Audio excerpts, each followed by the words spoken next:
Ah, estamos teniendo unos días maravillosos, como el día de hoy, amaneció lleno de sol radiante, muy lindo. Ayer también fue un día precioso.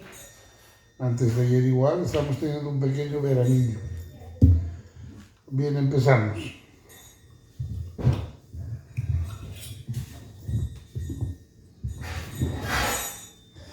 Ya llorada mandaba un llaviari.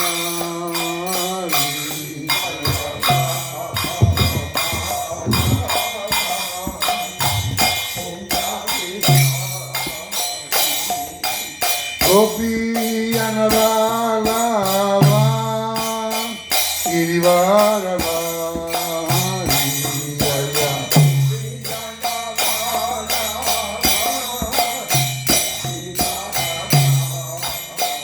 Yasodanandana Braja Janarayana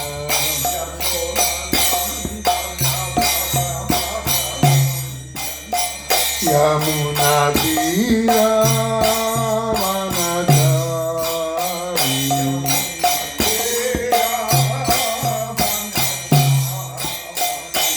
Yayora Vamadava Unjaviga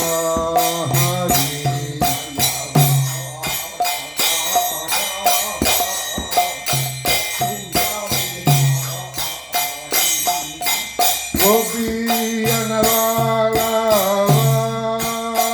Girivarava Hariyaya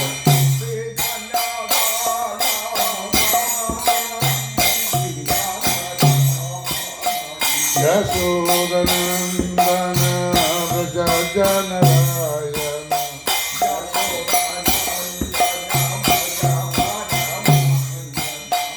Yamuna Tira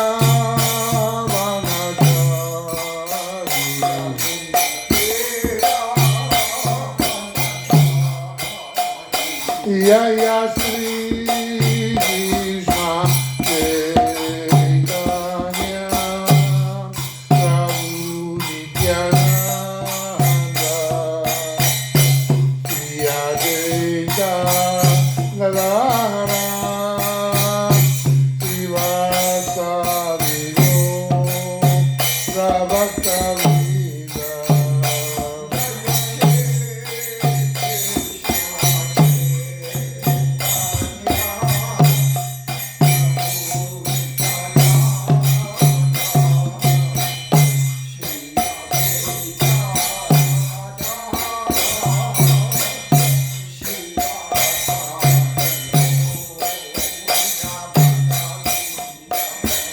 Jaya Sri Krishna Chaitanya Prabhu Nityananda Shri Advaita Gadadhara Srivastava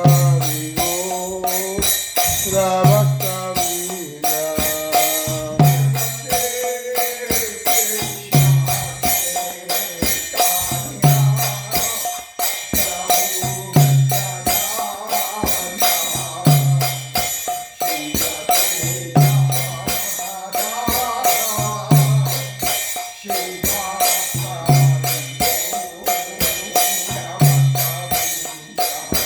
Hare Krishna, Hare Krishna, Krishna Krishna, Hare Hare, Hare Rama, Hare Rama, Rama Rama, Hare Hare.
Srila Prabhupada aquí.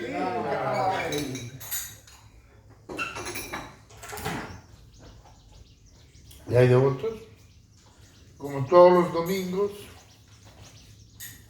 vamos a empezar con gotitas de néctar de Srila Prabhupada. Después vamos a entrar, a partir de ahora vamos a incorporar una breve lectura del néctar de la devoción y continuamos con el néctar de Srimati Radharani. Y por último, entraríamos al Srimad Bhagavatam. Nos hemos quedado el anterior domingo en el capítulo 37.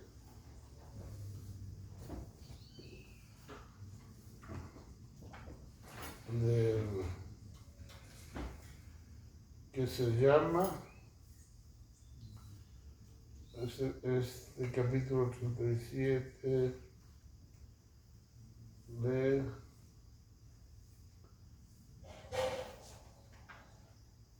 del libro cuarto. Bien, dice así: las actividades de Srila Prabhupada en las situaciones inusuales y a veces extenuantes de viajar en avión constituyen un lila especial. A veces los devotos que acompañaban a Prabhupada sentían una aguda incomodidad al ver a su maestro espiritual en situaciones tan inconvenientes. Por ejemplo, la costumbre de Srila Prabhupada era comer solo, mas esto no era posible en un avión, y naturalmente tenía que sentarse al mismo nivel que sus discípulos y que los no devotos. Normalmente, después de comer, les decía a sus discípulos que compartieran entre ellos los remanentes. A veces los devotos sentían que comer así en presencia de Prabhupada que era quizás ofensivo, pero Prabhupada siempre insistía en que ellos también respeten el prasada. Se preocupaba en ver que los devotos estén bien atendidos. En ocasiones, los pasajeros de los asientos de enfrente observaban a los devotos comiendo y notaban que comían con los restos del plato de su maestro. Estas situaciones tenían su buen aspecto en el sentido de que los devotos se veían forzados por la presencia de Prabhupada a permanecer en conciencia trascendental y a no ser afectados por las opiniones mundanas de los karmis.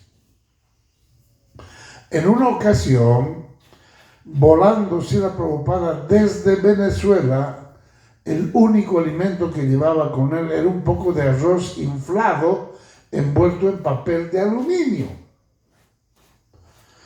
Cuando su sirviente le dijo a Srila Prabhupada que esto era todo lo que tenían y le preguntó si quería tomar algo de la cocina del avión, Prabhupada respondió: no. Tenemos nuestro prasada. Está bien. El sirviente de Prabhupada desenvolvió el papel de aluminio y lo colocó sobre la mesita delante de Srila Prabhupada. Srila Prabhupada comió más o menos la mitad del arroz inflado y luego les pasó el resto a los dos discípulos junto a él. Justamente cuando los devotos iban a compartir los remanentes, una azafata pasó por el pasillo, miró la escena de Prabhupada, metió la mano en el arroz inflado, tomó un puñado y se lo comió. ¿Se purificó? Esa es azafata de primera. Qué bueno. A ver, vamos a ver cómo reaccionaron. Si lo Prabhupada. Esto está muy bueno, dijo inocentemente. ¿Qué es? El sirviente de Prabhupada respondió: es arroz inflado. Srila Prabhupada miró a la azafata y le sonrió. Ella a su vez le sonrió a Prabhupada diciendo, está muy bueno. Me alegro de que le guste, dijo el sirviente de Prabhupada. ¿Van a querer algo más?, preguntó la azafata. Bueno, es que somos vegetarianos, explicó Sutrakirti. A menos que haya fruta o algo por el estilo, no tomaremos nada. Oh, puedo ir a primera clase y traerles una cesta de frutos, dijo ella. En pocos momentos regresó con una cesta de frutas, junto con cuchillos y vasos. Preguntó si había algo más que ella podría traerles. Prabhupada, ¿le gustaría un poco de leche?, preguntó Sutrakirti. Sí, respondió Srila Prabhupada, bien caliente. Normalmente en un avión no es fácil conseguir una taza de leche caliente. Pero en esta ocasión la azafata estaba muy dispuesta y al poco tiempo regresó con una leche caliente. Todo había sucedido espontáneamente, comenzando desde el momento en que la azafata tomó un poco del prasada del plato de Srila Prabhupada. Los devotos en el templo solían correr y abalanzarse por un poco del Mahaprasada de Srila Prabhupada. Mas esta azafata había tomado espontáneamente un poco y se lo había comido.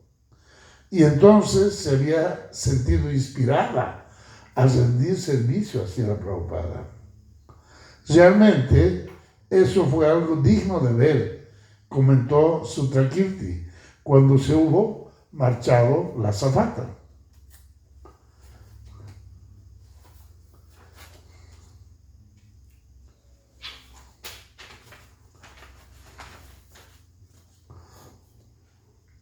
Es natural, dijo Srila Prabhupada, las mujeres tienen la tendencia a ser maternales. Entrevista con Sutrakirti Das. En otro vuelo, yendo de Japón a Hawái, Srila Prabhupada quiso tener otro intercambio con una azafata. Él estaba leyendo en una revista un artículo sobre la liberación de la mujer. Con esto en mente, se volvió al devoto sentado junto a él y le dijo, llama a la azafata. Dile que si quiere liberarse, se tiene que rapar la cabeza como nosotros, y que entonces se liberará. Mira el estado de humor con que estaba haciendo Prabhupada. El devoto no podía creer que él quisiera realmente decir eso. Ve, insistió Srila Prabhupada, llámale y gástale una broma.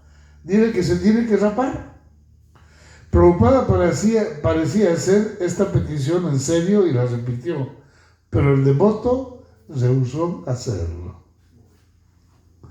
Entrevista con Sutrakirti Das. Aquí hay una explicación. Cuando leemos la anécdota del discípulo que rehusó gastarle una broma a la azafata a pesar de la orden de Prabhupada, quedamos decepcionados con ese discípulo.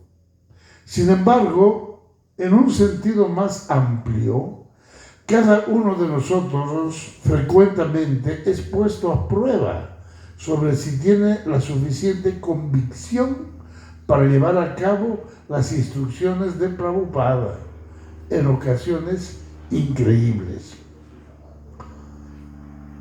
En los primeros días de ISKCON, en la segunda avenida 26 de Nueva York, una vez Prabhupada estaba en su habitación dando bolsas de yapa a los devotos. Explicó que las cuentas se debían guardar en la bolsa de yapa o llevarlas alrededor del cuello. En cualesquiera de los dos casos, uno podía caminar por la calle y cantar Hare Krishna. Claro, si es que no les da vergüenza, dijo Prabhupada. Con ese comentario, Prabhupada dejó ver que era consciente de que los occidentales que adoptan la conciencia de Krishna tienen que hacer acopio de todo su coraje para aparecer en público como devotos o para actuar en la plataforma devocional frente a diversas resistencias en el mundo material. Prabhupada describe en el Srimad Bhagavatam: el discípulo debe aceptar las palabras del maestro espiritual sin titubear. Cualquier cosa que el padre o el maestro espiritual ordene debe aceptarse sin argumentos. Sí, señor. No debe haber ningún caso en que el discípulo diga: eso es incorrecto, no lo puedo cumplir. Cuando dice eso, está caído. Srimad Bhagavatam 3.24-28. No, perdón, 3.24-14. Así pues, ¿qué pasa si una azafata se ríe de nosotros o se enfada con nosotros? ¿Y qué si a todo el mundo material le desagrada el hecho de que nos hayamos vuelto devotos de la conciencia de Krishna? Lo importante no es lo que otros puedan pensar de nosotros, sino que complazcamos a Srila Prabhupada y que nunca rehusemos cumplir sus órdenes. Vamos a parar aquí y quedamos en el capítulo 38, en el verso 38. Es importante recalcar aquí un par de cosas. Obviamente aquí todos somos ya devotos de más de 30 años, algunos ya 40, lo cual quiere decir que ya llevamos muchas salidas del sol frente a la conciencia de Krishna. Pero todos hemos sido bhaktas recién llegados al templo. Y todos, seguro estoy, que nos debemos acordar nuestros primeros días en el templo, cuando nos rapamos y cuando teníamos que salir vestidos de azafrán, con la cabeza rapada y la sika y el tilaka, ¿ya? Y bien vestiditos, ¿ya? Y teníamos que luchar. Muchos devotos tuvieron negativa familiar. Fue terrible en un principio. Yo me acuerdo en la década de los 80, cuando yo me hice devoto, se hablaba de los papás que decían: prefiero ver muerto a mi hijo que se haga un Hare Krishna, y cosas por el estilo. De hecho, en Bolivia tuvimos un problema muy serio que duró años y le hizo mucho daño al movimiento, porque la hija de un judío, la única hija de un judío, se hizo Hare Krishna. Y el judío tenía planes para ella. Ustedes saben que los judíos casan apellidos y fortunas. Y tenía esos planes para con su hija, y su hija se hizo devota Hare Krishna. Y no solo se hizo devota Hare Krishna porque los padres estaban renuentes a que ella se haga devota Hare Krishna, siendo judía. Entonces ella agarró y abandonó su casa y se fue al templo y se entregó en el templo. No, entonces eso más fue muy, muy terrible. Entonces el judío usó todos sus recursos, su dinero y sus influencias para disminuir, desprestigiar y eliminar al movimiento Hare Krishna en Bolivia. Y casi lo logró, o sí lo logró, por un periodo corto de tiempo. Ahí Rangapuri estuvo al frente de ese problema. ¿Ya? Entonces, y se deben acordar, yo me acuerdo también en El Salvador, había muchas gentes que no estaban de acuerdo que sus hijos se volvieran devotos, porque este movimiento, cuando nosotros nos hicimos devotos allá por los 70s y 80s, éramos todos jóvenes, ¿no? La conciencia de Krishna no entró a la gente adulta. Muy pocos adultos se hicieron devotos en la época de Srila Prabhupada. La mayoría, por decir el 95%, si no más, de los devotos que se hicieron devotos, de los karmis que se hicieron devotos en un principio con Srila Prabhupada y después de Srila Prabhupada, ya eran gente jóvenes, muchachos de 15 años, 18 años, 22 años, no más de eso. Los adultos no. Y como todos esos eran jóvenes, que todavía muchos, la mayoría quizás vivían con papi y mami, ya entonces papi y mami no estaban de acuerdo y tuvieron muchas peleas. Y los devotos tuvieron que lidiar contra la negativa de los padres, contra la ridiculización a lo que eran sometidos los devotos, primero por estar rapados, segundo por estar vestidos tan estrafalariamente, y así sucesivamente. Acuérdense, hoy en día nosotros ya después de 30, 40 años en el movimiento, todo esto lo vemos ya muy natural. Pero acordémonos de nuestras primeras épocas, cuando recién nos integramos al movimiento, cuánta lucha había que dar para permanecer en el templo, para vestirse como se vestían los devotos, para salir a cantar Hare Krishna sin sentir vergüenza. Srila Prabhupada era muy consciente de ello. Ahora no. Ahora ya todo es natural. ¿Por qué? Porque ya llevamos años. Pero en un principio sí. Entonces, es importante recalcar que Srila Prabhupada era muy consciente de ello. Diferente era hacerse devoto en la India, donde había muchos devotos ya por tiempo inmemorial. Pero en Occidente, los primeros devotos tuvieron que romper un hielo. Rompieron un hielo y marcaron un antes y un después.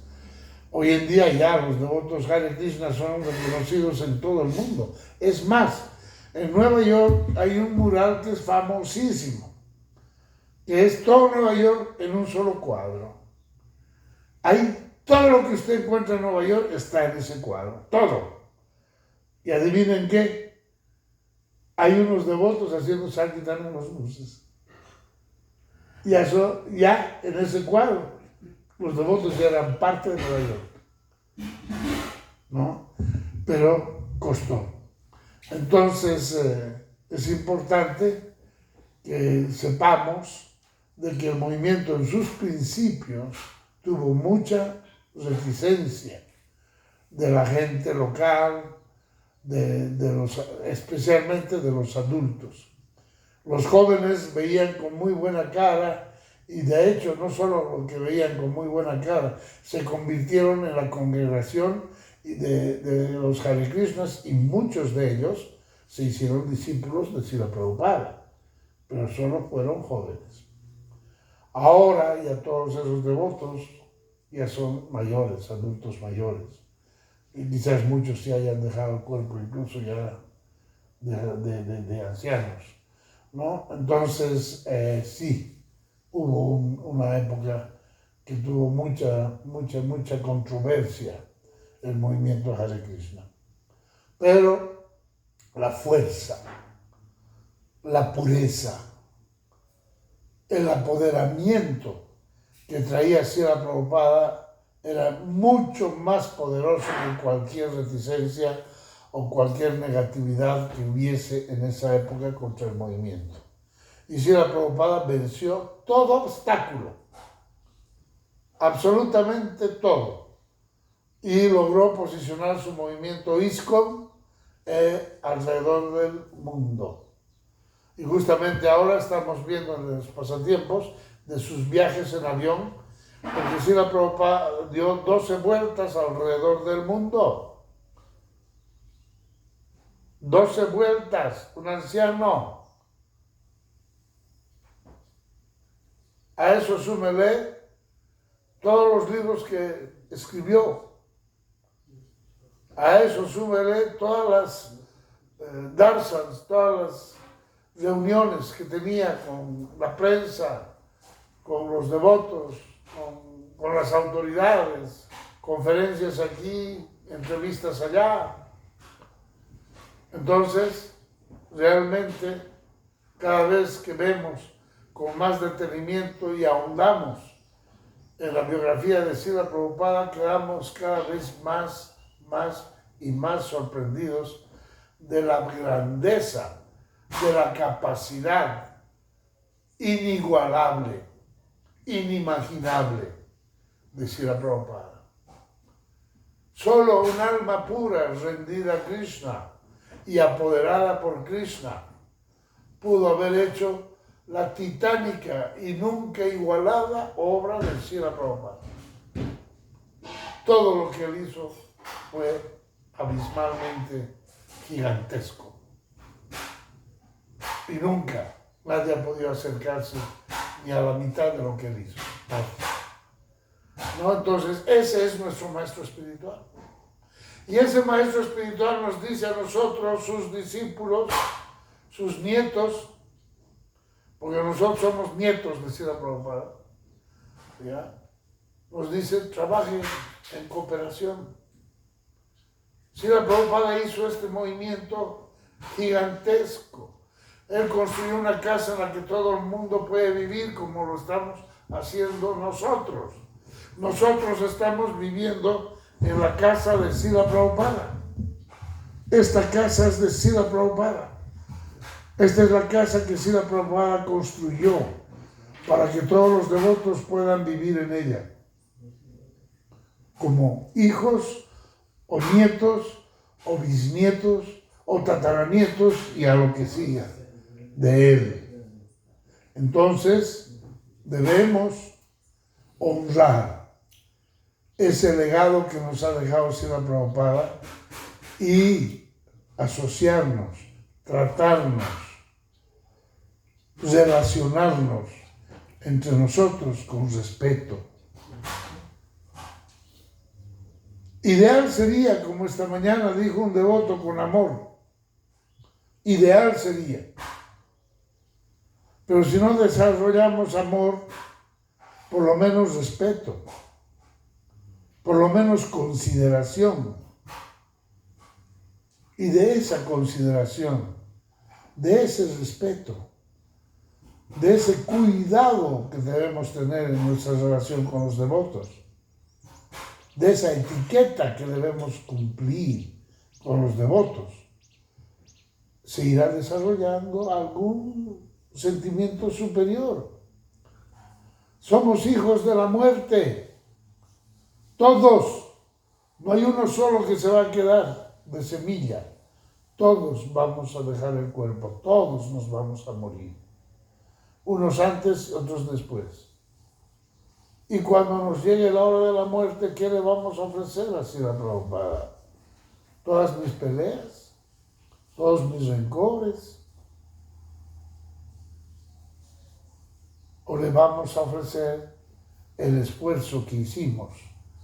No solo para hacer mi servicio, sino también para llevarme bien con los devotos.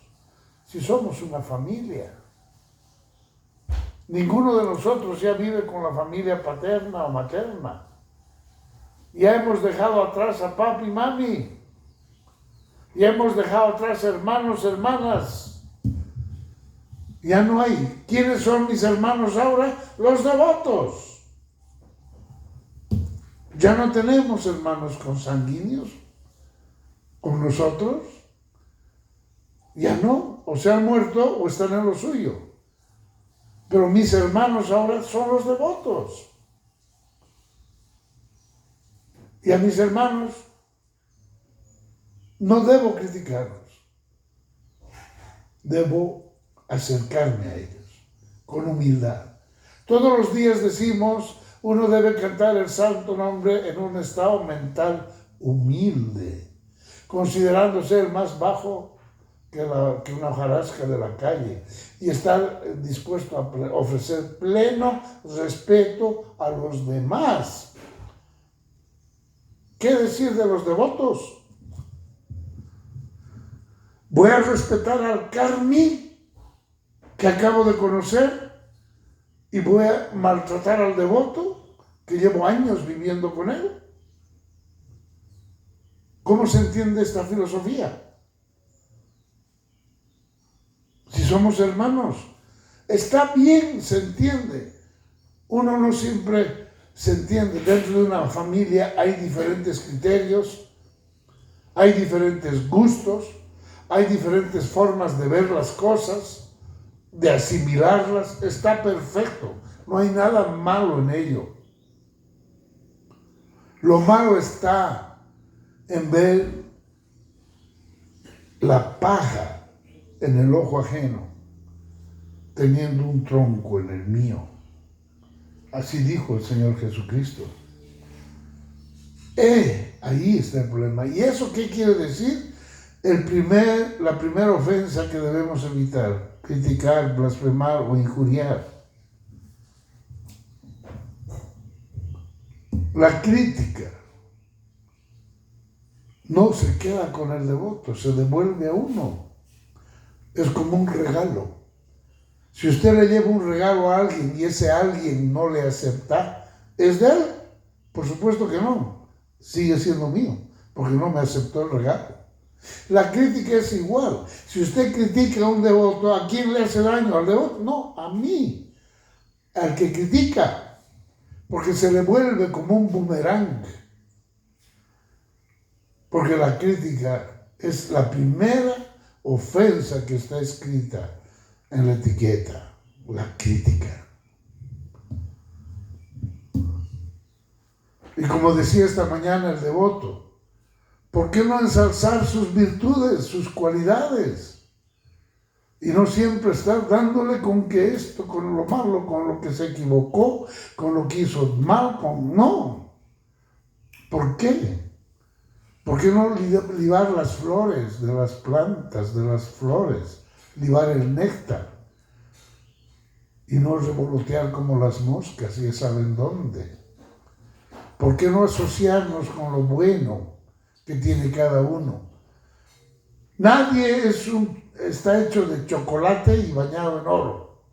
O al revés, está hecho de oro y bañado en chocolate. Nadie. Para que le caiga bien y le guste a Raimundo y todo el mundo.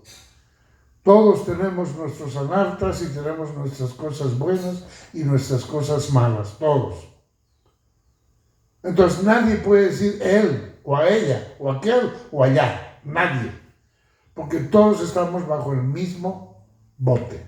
Todos estamos en el mismo bote. Entonces, sabiendo que todos estamos luchando con nuestras vidas, porque aquí nadie hay que ya sea autorrealizado. Aquí no podemos decir, fulanito ya está en la plataforma Uttamadhikari. Ya. No.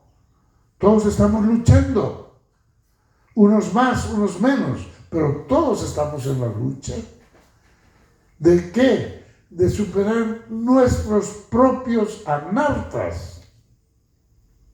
Porque todos tenemos cola de paja. Ninguno es puro. Ninguno es santo. Todos tenemos nuestros problemas que resolver. Y a eso le vamos a sumar que mi hermano, mi hermana, mi más aquí, mi más allá, encima de ayudarme, me pone el palo encima. Como decir, hacer leña del árbol caído. En vez de ayudarnos. Tienes este problema. ¿Cómo? O sea, ¿dónde está nuestra comprensión del proceso espiritual? ¿Dónde está ese devoto que te va a ayudar? ¿O que le vas a ayudar? Empezando por tratarlo con respeto, con consideración, con dignidad. ¿Dónde? Es que nosotros los devotos no participamos en eso. Tendríamos que ir a meternos a un convento de monjas o de curas para ver cómo se tratan ellos y a ver si aprendemos algo de ese respeto, de esa autoridad que hay. No podemos, no debemos. Esta es una pequeña reflexión que sale a consecuencia de la lectura que hicimos con Srila Prabhupada, en el sentido de que Srila Prabhupada sabía todo. Y Srila Prabhupada nos exhortó a que trabajemos en cooperación. Cooperación quiere decir que yo hago lo mío y coopero en la medida que pueda de mis posibilidades, de mi tiempo, de mi capacidad con el otro. Coopero. No critico, coopero. La crítica es el suicidio espiritual. Porque esa crítica se vuelve contra uno. Después uno dirá, ¿por qué no avanzo, no?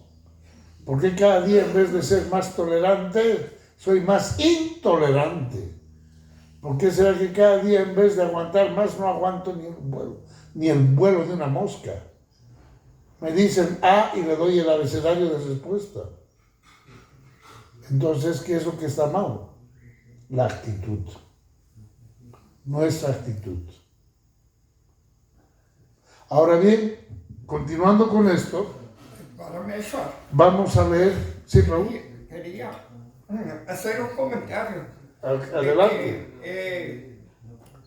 Cuando yo estuve en Guatemala, pasó lo mismo de lo que usted estaba diciendo todo.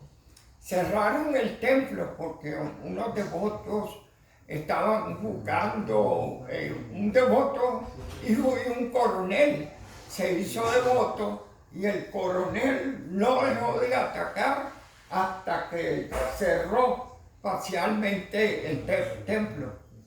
Y Rupa logró, un diplomático logró recuperarlo. Otra cosa que quería mencionar es que tal vez esa azafata que comió Prozanes y la flauca, esa azafata prácticamente se liberó, o sea, se hizo devota, un mínimo. Se hizo devota por comió prasada. Del devoto puro. Ni nosotros hemos podido eso. Sí, eso también. Ahora, otra cosa que quería mencionar es que yo no es que sea así, pero yo soy así también. Pero la crítica, mientras sea constructiva para ayudar, es buena, pero crítica con afán de maltratar al hermano sí pienso que no debe ser. Y debe hacerse de frente, se le debe decir, mire, tal vez usted, así, pero con afán de ayudar. Nosotros los devotos tenemos dentro de la forma de asociarnos, una de ellas, para empezar es revelar la mente en forma confidencial. Sí. No lo usamos. Sí, llamar hacia el devoto. No lo usamos. Mire, Raúl, yo veo que usted está haciendo esto así. Me parece que debería ser asá. ¿Qué opina? Sin necesidad de decir, mira, ese está haciendo... Eso ya es crítica. Sí. O sea, la crítica favorable, la crítica constructiva es positiva. No hablamos de esa crítica, porque esa crítica suma, ayuda. Estamos hablando de la crítica destructiva, la crítica de meter cizaña, de hablar mal, etc. Que eso sucede. Eso es ofensa. ¿No? Y eso hace un gran daño al movimiento. Claro que sí. Primero le hace daño a la persona que critica, primero que nada, porque su corazón se está contaminando, a tal punto que después ya ni lo ve como crítica, y lo ve como natural. Lo que antes le podía dar cierto temor, ahora ya ni le da temor. ¿Qué quiere decir? Que ya está perdiendo lo poco que ganó. Entonces es peligroso. Por eso se dice, la crítica es el suicidio de la vida espiritual. Después llega un momento en el cual dice, no, estos son unos locos y ¿qué hago? Aquí me voy. No es que te fuiste, es que Cristo te sacó porque tú eres un incordio ahí. ¿No? Entonces, eso uno tiene que tener ese cuidado. ¿Ya? Y primero, si quieres criticar a alguien, critícate a ti mismo. Eso decía así la Prabhupada. Eso, autorrealización. Así sí, es. Yo tengo que estudiarme a mí. No. Y ahora vamos a entrar en el néctar de la devoción, justamente con el capítulo número 5. ¿Sí, Raúl? Voy a dar una pequeña referencia que aparece en Chaitanya Charitamrita. Claro que sí. Pundarika Vidyanidhi, que es un gran devoto del Señor Supremo, llegó al templo Jagannath. Entonces él ve que los devotos del templo Jagannath, ellos no lavaban la ropa para hacerle los vestidos a la deidad, que traía algo, almidón. Entonces él criticó eso, mira lo que criticó, y se fue a dormir. Al día siguiente apareció en otro templo y dijo, ¿qué pasó aquí? Simplemente por haber criticado el acto de los devotos de no lavar la ropa. Del Señor Yahweh. Y es un ejemplo de que nosotros sí tenemos que tener mucho cuidado con relación a las críticas, ¿verdad? Eso se está enfatizando, Chaitanya Mahaprabhu enfatiza, todos los acharyas lo enfatizan, y parece que nosotros como que no entendemos eso, ¿verdad? Sí. Y todo porque no entendemos el tercer verso de Sisastaka. Si tratamos de entender el tercer verso de Sisastaka, entonces no podemos venir a estar criticando, porque vamos a encontrar defectos. Como hace Krishnadas, nos enseña, Krishnadas Kaviraj Goswami, él en su humildad dice, yo soy más bajo que un gusano en el excremento. Y no lo está diciendo por decirlo, es que se siente inferior a todos los demás. Y eso es lo que tenemos que cultivar, de lograr la humildad real, para entonces cautivar la atención de Srimati Radharani. Claro. Por ejemplo, aquí esto puede ir a redondear lo que estamos hablando ahorita. Puede que para ti ese devoto sea un sinvergüenza, un aprovechado, un sabandija, lo peor que tú puedas. Pero ese devoto que es para Krishna, puede ser que para Krishna sea muy querido, ¿ya? Y si está ahí y se mantiene ahí, es porque Krishna lo mantiene, es porque Krishna lo protege. Entonces, si nosotros le hacemos críticas o dañamos al devoto en su reputación, o hacemos algo que vaya en contra de él, al final estamos provocando a Krishna. Porque puede que para mí sea un don nadie, o que sea una persona disgusting, que no... Pero ¿de cómo sabes tú la relación que tiene ese devoto con Krishna? Por ahí es muy querido por Krishna. Entonces nosotros estamos sobreponiendo lo que mi corazón o mi mente siente y piensa por encima de lo que Krishna haga. Es peligroso. Es peligroso. Y en las escrituras hay cientos de ejemplos de críticas y cómo terminan mal. Por eso mismo la primera ofensa que se debe evitar es la blasfemar, criticar o injuriar, ¿verdad? Porque la crítica es grave. Es grave. Es la peor de las ofensas. Es la peor de las ofensas. Por eso está el número 1. No es la número 10, es la número 1. ¿Ya? Porque te mata, es suicidio. Es suicidio espiritual. Es suicidio espiritual. Ahora vamos a leer en el Néctar de la Ovación, en el capítulo 8, ofensas que se deben de evitar. Y de ahí entramos a Srimati Radharani. En la literatura védica suplementaria figura la siguiente lista de 32 ofensas en relación al servicio al Señor. 1. No se debe entrar al templo de la Deidad en un carro palanquín o con los zapatos puestos. Bueno, aquí hemos hecho una emergencia de años en lo que a mí respecta. Yo veo que ustedes no usan zapatos, pero yo uso una chancleta que es propia del templo, no la uso afuera. ¿Por qué? Porque tengo espolón. Y si yo camino en esto, me destrozo el talón.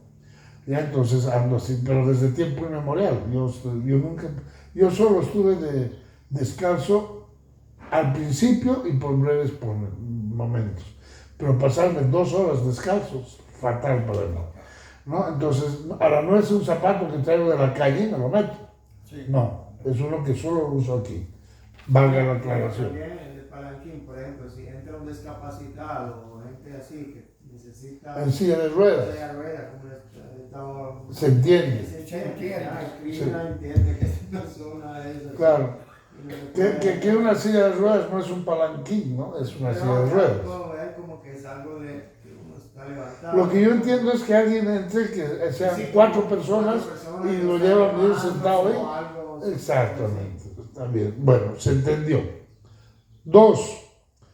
No se debe dejar de celebrar los diversos festivales para el placer de la personalidad suprema de Dios, tales como Janmastami, Radhastami, etcétera, etcétera. 3. No se debe evitar el postrarse ante la deidad. 4. Bueno, aquí yo también tengo que dar mi explicación. Yo tengo malas rodillas, no me sostienen. Si yo ofrezco reverencias y me tiro al piso, me tienen que levantar porque mis rodillas no me sostienen. Entonces no me puedo parar. Pero hay varias. Entonces hago una cosa así. Hay varios tipos de reverencia. Ajá. Una es de pie, con la Sí, mano o sea, Esa es la que hago yo. la siguiente es tocando ¿cómo es? La palma de la mano, esta parte, el codo, las 5 partes del cuerpo. la rodilla y los pies, que son los 5 partes. Entonces está la siguiente que es Dandava, que es ofrecer todo el cuerpo como si uno fuera una vara. Exacto. Así que esas 3 reverencias son aceptables. Son aceptables. Yo solo hago la primera, por mis rodillas. Bien. 4. No se debe entrar al templo a adorar al Señor sin haberse lavado las manos o los pies después de comer. 5. No se debe entrar al templo en un estado contaminado. Bueno, aquí es muy amplio, simplemente dice un estado contaminado, pero ¿qué contamina a uno? Bien, seguimos. De acuerdo con la escritura védica, aquí viene la explicación, ¿ve? De acuerdo con la escritura védica, si alguien de la familia muere, toda la familia se contamina por algún tiempo, de acuerdo con su posición social. Por ejemplo, si la familia es brahmana, su periodo de contaminación es de 12 días. Para los kshatriyas y vaishyas es de 15 días y para los sudras es de 30 días. Entonces se refiere a esta contaminación. Pero me imagino que a veces si uno está en contacto con el pariente, ¿verdad? Claro, porque si vos tenés a tu pariente en Rusia y se muere, no te contaminas. Sí, porque es que en esto, yo invité a una devota a que viniera a la realidad de Janmastami y de Radhastami. Y alguien le dijo que no podía venir porque como ella trabaja en la policía y siempre está trabajando siempre viendo cadáveres y que no podía asistir al programa por eso. O sea, le dieron mal la información. Claro. En ese caso ella sí está en contacto con los cadáveres, pero yo le dije, bueno, busca la manera de encontrar cómo purificarte e ir, ¿verdad? Que se bañe y con ropa limpia. Pero ella dice, ya me explicaron que no puedo, entonces ella se permite no asistir a los programas por el hecho de su trabajo. Hay que explicarle, hay que explicarle bien, con que se bañe y use ropa nueva, ya, suficiente.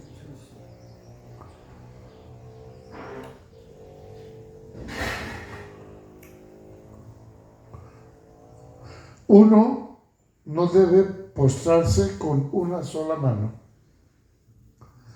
No se debe comenzar frente a Sri Krishna la caminata alrededor del templo.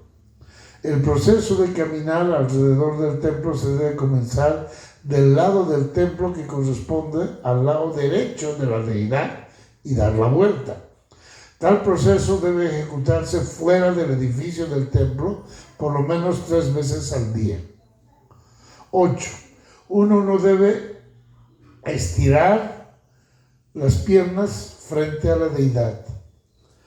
9. Uno no debe sentarse ante la deidad agarrándose los tobillos, los codos o las rodillas con las manos. Uno no debe acostarse ante la deidad de Krishna. No se debe aceptar prashada antes. No se debe. ¿Dónde estoy aquí? No se debe aceptar prashada ante la deidad. Nunca se debe mentir delante de la deidad. Por eso a veces cuando hacemos aquí hemos hecho, todas nuestras asambleas son aquí, en el templo, delante de la deidad. Y las barbaridades que se han mentido ahí han sido espantosas. Bueno.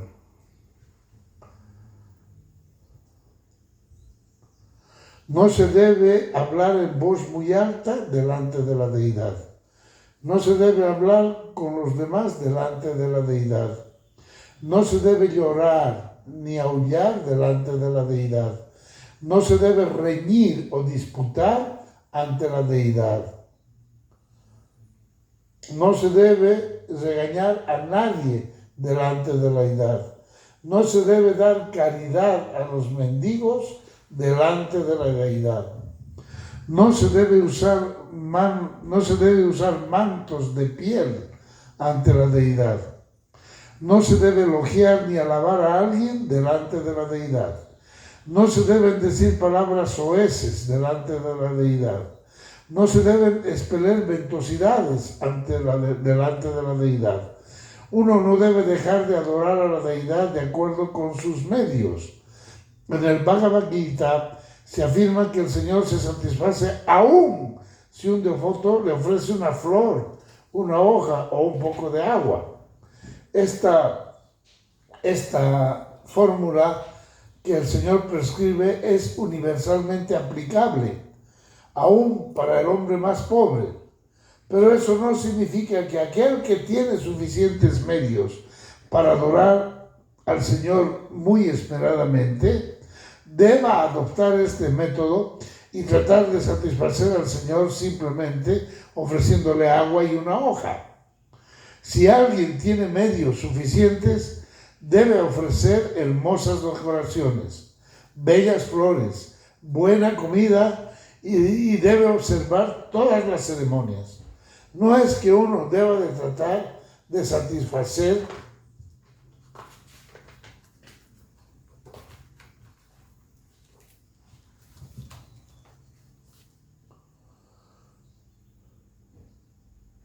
al Señor Supremo con un poco de agua y una hoja y gastar para sí todo el demás dinero en la complacencia de los sentidos. No se debe comer nada que no esté ofrecido primero a Krishna. No se debe dejar de ofrecer frutas frescas y granos a Krishna según la estación. Después de cocinar, no se le debe ofrecer ningún alimento a nadie si no se le ha ofrecido primero a la deidad. Uno no debe sentarse dándole la espalda a la deidad. Al maestro espiritual no se le deben ofrecer reverencias en silencio. En otras palabras, mientras se ofrecen reverencias, uno debe recitar en voz alta las oraciones al maestro espiritual. Uno no debe alabarse a sí mismo ante el maestro espiritual. No se debe desdeñar a los semidioses delante de la deidad. Esta es una lista de 32 ofensas. Además de esas, hay un grupo de ofensas que se mencionan en el Varaha Purana,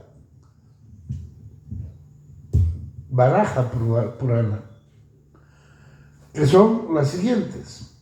No se debe tocar a la deidad en un cuarto oscuro. No se deben dejar de seguir estrictamente las reglas y regulaciones concernientes a la adoración de la deidad. No se debe entrar al templo de la deidad sin hacer primero algún sonido. No se debe ofrecer a la deidad ningún alimento que haya sido visto por perros u otros animales inferiores. No se debe romper el silencio mientras uno está adorando. No se debe orinar ni evacuar mientras se está ocupado en la adoración. No se debe ofrecer incienso sin ofrecer alguna flor. No se debe ofrecer flores inútiles que no tengan ninguna fragancia. Uno no debe dejar de lavarse los dientes muy cuidadosamente todos los días. No se debe entrar al templo justamente después de haber tenido relaciones sexuales. No se debe tocar a una mujer durante su periodo menstrual. No se debe entrar al templo después de tocar un cadáver. No se debe entrar al templo vistiendo prendas de color rojo o azul, o que no se hayan lavado. No se debe entrar al templo después de ver un cadáver. No se deben expeler ventosidades dentro del templo. No se debe estar enojado dentro del templo. No se debe entrar al templo después de visitar un crematorio. No se debe eructar delante de la deidad. Así pues, no se debe entrar al templo hasta haber digerido por completo la comida. No se debe fumar marihuana o gancha.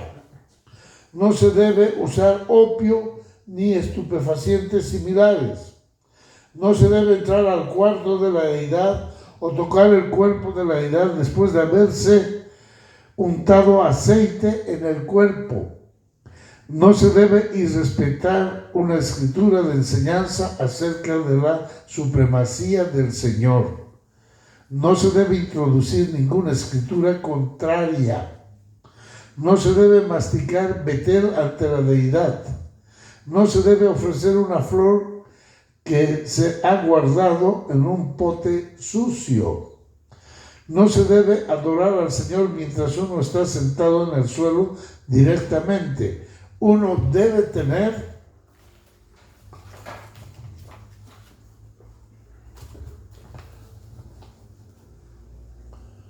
algo para sentarte como un tapete. Uno no debe tocar a la deidad antes de haberse bañado por completo. Uno no debe decorar su frente con tilacá de 3 líneas. No se debe entrar al templo sin lavarse las manos y los pies. Bueno, esto se entiende, ¿no? Para la gente que anda descalza, que por eso todos los templos generalmente tienen su lavadero de pies a la entrada, porque andan descalzos. Nosotros dejamos el zapato fuera y ya entramos y no están sucios los pies. Pero hay un caso excepcional. Ajá. Cuando Bartimeo Tacur descubrió el lugar donde había aparecido el señor Chaitanya, él comenzó a colectar dinero de las personas que iban a hacer un templo, pero era un lugar selvático y ningún brahmana que se atrevía a quedarse ahí por los animales. Entonces un brahmana le dice a Bartimeo Tacur: yo me puedo quedar, pero si me consigues marihuana. Entonces Bartimeo Tacur dijo: está bien. Entonces él mismo le conseguía la marihuana al Pujari. Son casos excepcionales, pero para que veas hasta dónde se pueden romper las reglas. También Bhaktisiddhanta Saraswati Thakur dice que todas estas reglas son para nosotros que tenemos que purificarnos, pero una vez que llegamos a Raganuga Bhakti, muchas de estas reglas no son necesarias. Entonces él da el ejemplo, él dice: cuando Krishna está jugando con los pastorcitos, como ellos ya están a nivel de Raganuga y de un Bhakti puro, resulta ser que no pueden alcanzar un fruto. Entonces Krishna le dice a su amiguito: súbete a mi hombro. Entonces el amiguito se sube al hombro, agarra el fruto y lo prueba. Y dice: Krishna, este sí lo puedes comer porque está dulce. O sea, lo comió primero él. ¿Ves? Sí. Pero ese es un pasatiempo. Claro, eso es un pasatiempo. Sí, también son posiciones ya destacadas de los. Claro. Son posiciones muy elevadas que tienen relaciones que tienen los patrocitos con Krishna. Sí. Seguimos. Otras reglas son más que no se debe ofrecer alimento cocinado por alguien que no sea Vaishnava. No se debe adorar a la deidad delante de alguien que no es devoto. Uno no se debe ocupar en adorar al Señor mientras está viendo a alguien que no es devoto. Se debe comenzar la adoración del semidios Ganapati, quien aleja todos los impedimentos en la ejecución del servicio. En el Brahma Samhita se declara que Ganapati adora los pies del loto del señor Nisingadev y que de esta manera él es auspicioso para los devotos, en lo referente a eliminar todos estos impedimentos. Por lo tanto, todos los devotos deben adorar a Ganapati. Las deidades no se deben bañar en agua que haya sido tocado con las uñas o con los dedos. Cuando un devoto está transpirando, no se debe ocupar en adorar a la deidad. En forma similar, existen muchas otras prohibiciones, tales como no pasar por encima de las flores ofrecidas a la deidad, ni se debe hacer un voto en nombre de Dios. Todas estas son diferentes clases de ofensas en cuanto a la ejecución del servicio devocional, y uno debe evitarlas cuidadosamente. En el Padma Purana se confirma que incluso una persona cuya vida es completamente pecaminosa, se acepta que aquel que se rinde a la suprema personalidad de Dios se libera de todas las reacciones pecaminosas.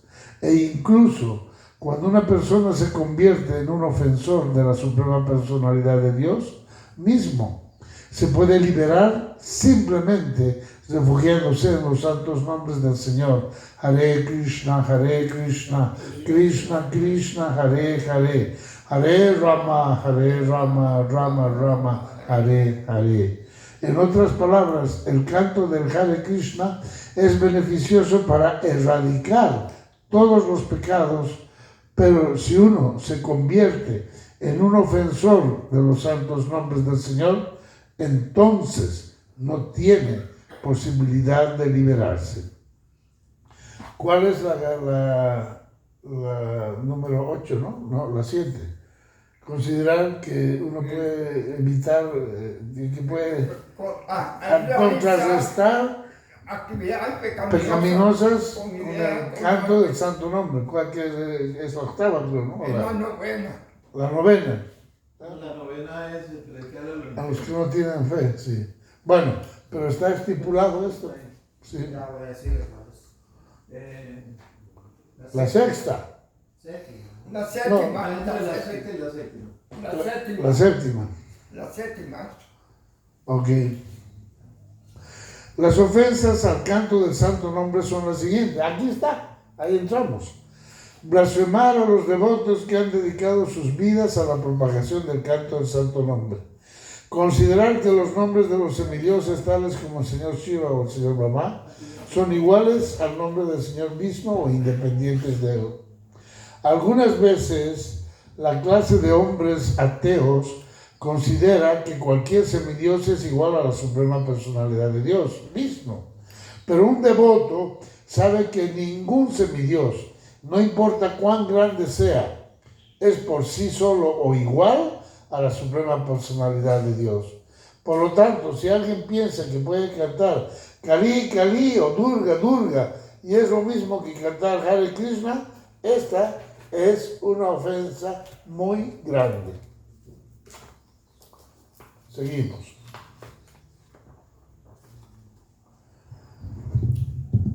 Desobedecer las órdenes del maestro espiritual. 4. Blasfemar la literatura védica o la que concuerde con la versión védica. 5. Considerar las glorias del canto de Hare Krishna como producto de la imaginación. 6.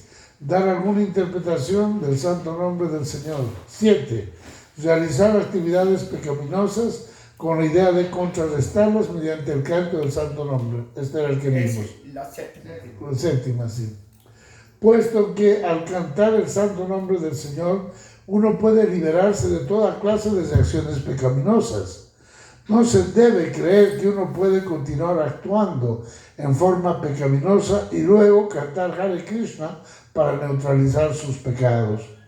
Esa peligrosa mentalidad es muy ofensiva y debe de evitarse.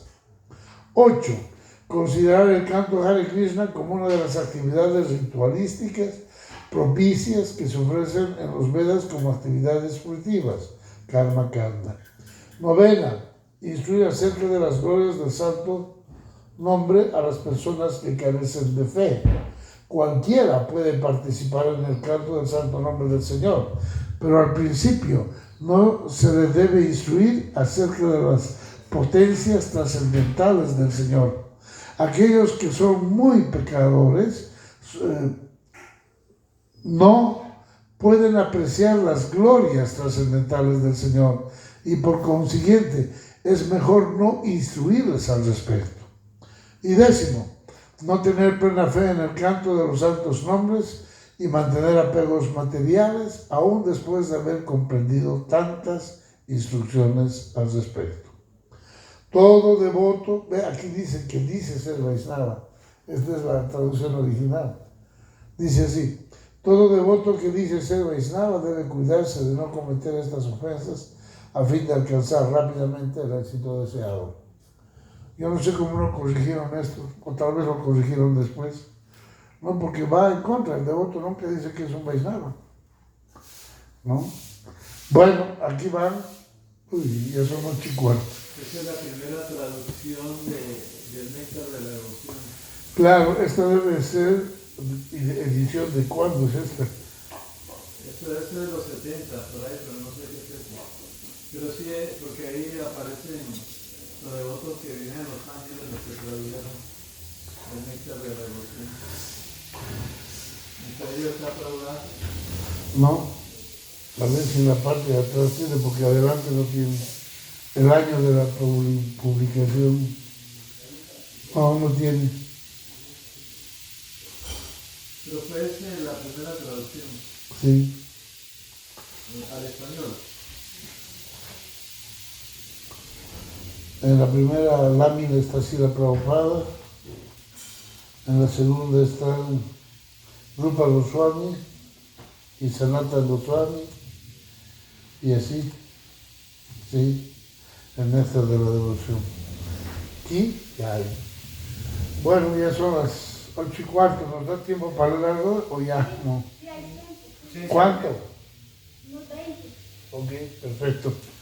Entonces, después de haber dado una repasadita de las ofensas que debemos evitar, nunca está de más repasarlas. A partir de ahora vamos a incorporar los domingos. Esta vez se nos fue muy largo, pero podemos hacer de no más de 10 minutos el Néctar de la Devoción para leer un poquito de ese tema que no lo estamos tratando.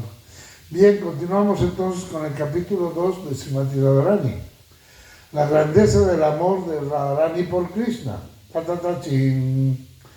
Por lo general, la gente no entiende la relación amorosa pura entre Srimati Radharani y Sri Krishna. Los amoríos de Radharani con Krishna no son relaciones amorosas mundanas ordinarias. Uno tiene que entender la forma pura del amor de Radharani por Krishna. En este mundo material, si hay una atracción entre dos personas, ellos dicen te amo. Pero en realidad, esta palabra amor no es una palabra empleada en este contexto, sino solo por la relación amorosa inmaculada entre Krishna y las entidades vivientes. Amor que no existe,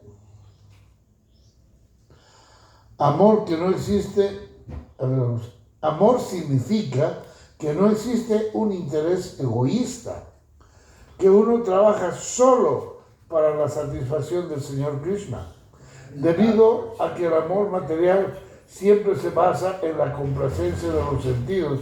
En realidad, eso es lujuria, no amor. Cuando algunas personas leen en las escrituras la relación amorosa entre Radha y Krishna, de inmediato piensan en el amor material.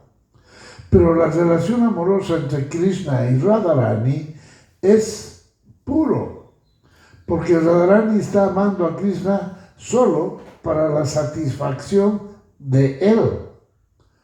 Es un hecho que Radharani es la potencia interna de Krishna, cuya ocupación es dar placer a Krishna. Desde tiempo inmemorial, ella ha estado sirviendo a Krishna con devoción por complacerlo. Así pues, es necesario para nosotros conocer la diferencia entre amor y lujuria, para que podamos entender la modalidad de amor de Radharani. Ahora citaré del Sri Chaitanya Charitamrita sobre este tema, tal como ha sido explicado por Srila Krishnadas Kaviraj Goswami, junto con los significados de Srila Prabhupada. Gopi Ganera Premene Rudra Baba Nadma Vasuda Nirmala Prema Kabu Hare Kama. El amor de las gopis se llama Ruda Baba. Es puro e inmaculado. En ningún momento es lujuria. La posición de las gopis en sus tratos de amor con Krishna es trascendental y su sentimiento se denomina Rudra Baba. Aunque aparentemente es como la actividad sexual mundana, no debemos confundirlo con el amor sexual mundano, porque el amor por Dios es puro e inmaculado. Chaitanya Charitamrita Adi Lila 4.162. Kama Prema Donja Kara Bimin Salakshana Laura Gemayaiche Swarupe Vilakshana. La lujuria y el amor tienen características diferentes, tal como el hierro y el oro tienen naturalezas diferentes. Atmendriya Priti Vancha Tare Balikama Krishnendriya Priti Icha Dare Prema Nama. El deseo de complacer los propios sentidos es kama, lujuria, pero el deseo de satisfacer los sentidos del Señor Krishna es prema, amor. Hay que tratar de discriminar entre el amor sexual y el amor puro, porque pertenecen a categorías diferentes con un mar de diferencias entre ellos. Son tan distintos uno de otro como el hierro del oro.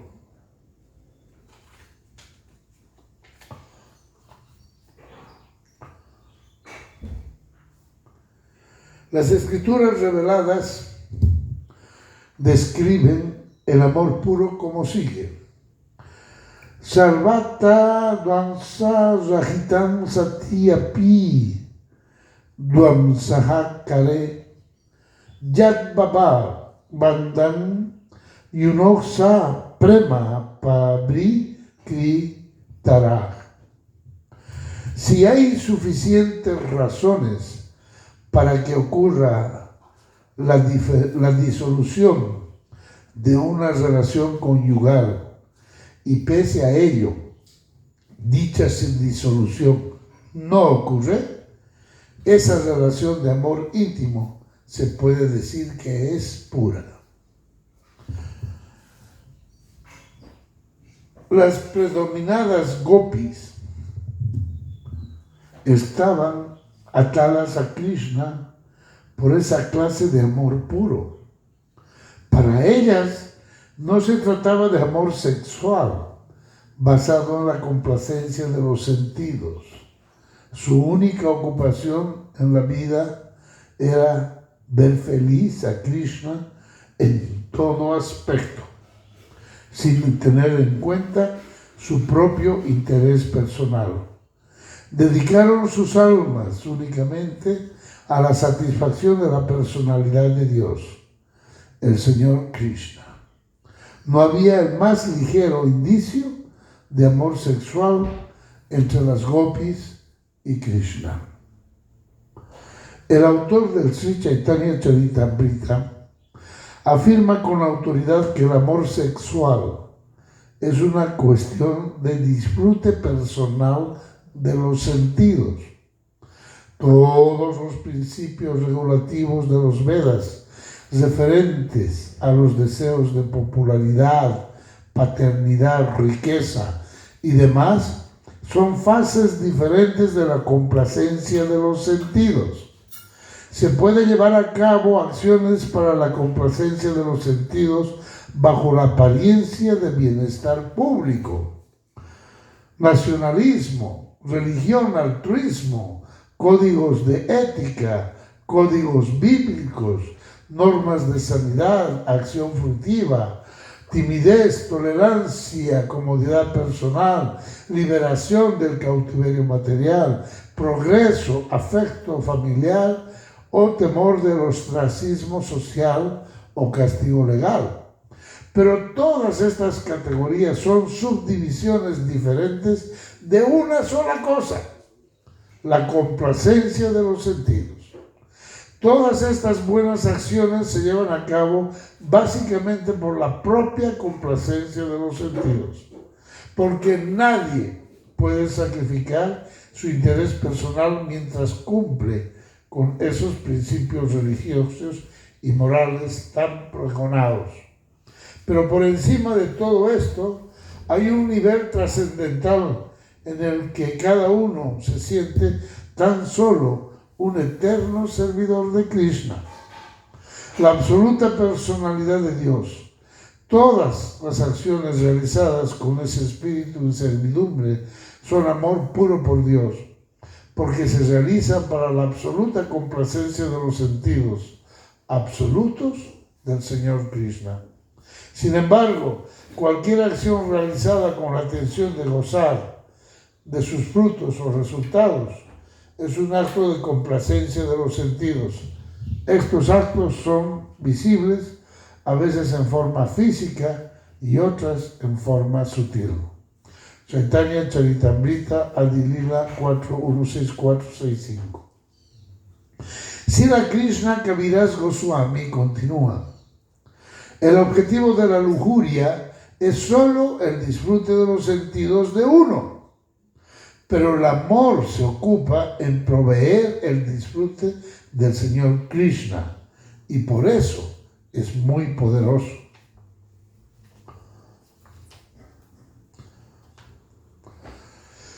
Las costumbres sociales, los mandamientos de las escrituras, las exigencias corporales, las acciones fruitivas, la timidez, la paciencia, los placeres del cuerpo, la complacencia personal y la senda del Varnasrandharma, que es difícil de abandonar por servir al Señor Krishna.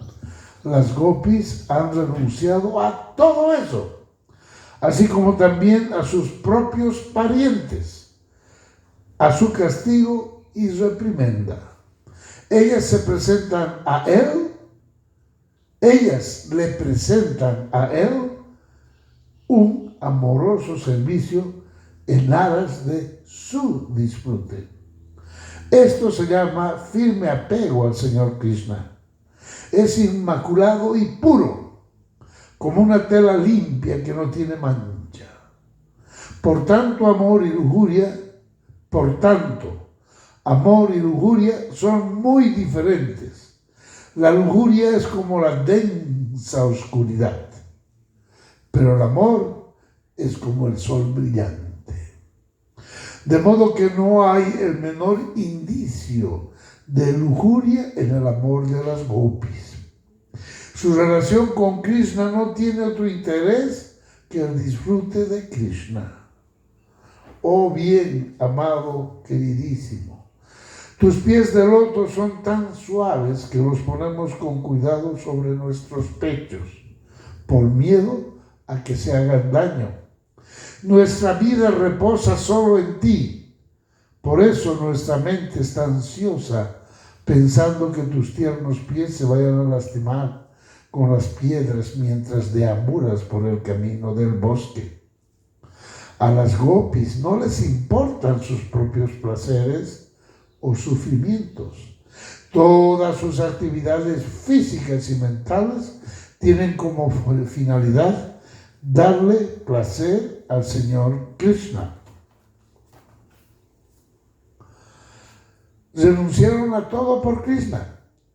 tienen un apego puro para darle satisfacción a Krishna. Oh, mis amadas gopis, por mí ustedes han renunciado a las costumbres sociales, a los mandamientos de las escrituras y a sus familiares. Yo desaparecería ante ustedes tan solo por aumentar mi concentración en mí, como desaparecí por su bien. No deben disgustarse conmigo. Chaitanya Charitamrita, Adilila 165-176.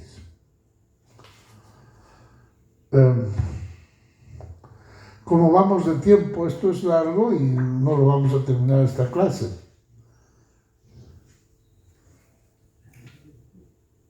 ¿Aló? ¿Raúl? Pregunte, ¿cómo vamos? Si hacemos grupulla. Sí.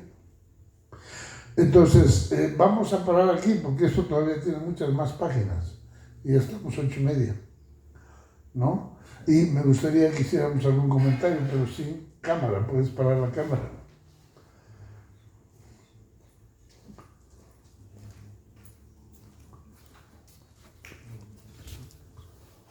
Ya hay.